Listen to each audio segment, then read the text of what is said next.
Notikumi Latvijā ap Stambulas konvenciju ir parāvuši arī sev līdzi diskusiju Lietuvā par to, kāpēc Lietuva nav ratificējusi Stambulas konvenciju. Paklausoties, ko Lietuvas televīzija atbild Lietuvas tieslietu ministre par to, kāpēc Lietuva pagaidām negrasās ratificēt Stambulas konvenciju.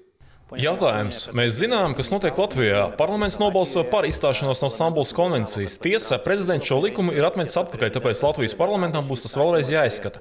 Stambulas konvencija runā par cīņu ar vardarbību pret sievietēm un vardarbību ģimenē. Kā jūsuprāt būtu jārīkojas Lietuvai, jo arī Lietuva šo konvenciju ir parakstījusi, taču jau daudzus gadus nav to ratificējusi? Tas atkal ir vērtību jautājums, jo šajā konvencijā ir sadaļa, kas nes arī ideoloģisku vēstījumu. Tajā tiek runāts par nestereotipiskām dzimumu lomām un nepieciešamību izvairīties no stereotipiem un par nestereotipiskām dzimtīm. Tāpat ir ieviests arī šis sociālā dzimuma jēdziens, kas, precizēsim, tā taču ir jūsu interpretācija, jo zinātnieki šo pantus lasa arī citādi. Jā, daudzas valstis to interpretē atšķirīgi, un, manuprāt, tieši tāpēc Latvija arī izstājas no Stambulas konvencijas. Cilvēki taču spēj izlasīt, kas tur ir rakstīts.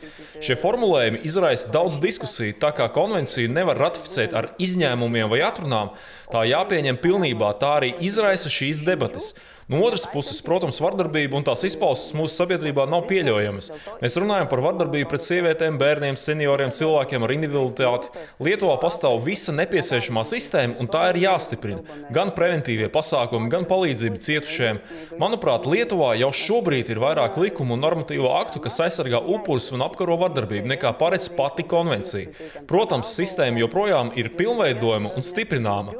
Mums ir ieviesti aizturēšanās orderi, likums par vardarbību ģimenē, iestādes, kas sniedz palīdzību, bet efektivitātes ziņā mums vēl, protams, ir pie kā piestrādāt, lai vardarbība mūsu sabiedrībā būtu mazāka.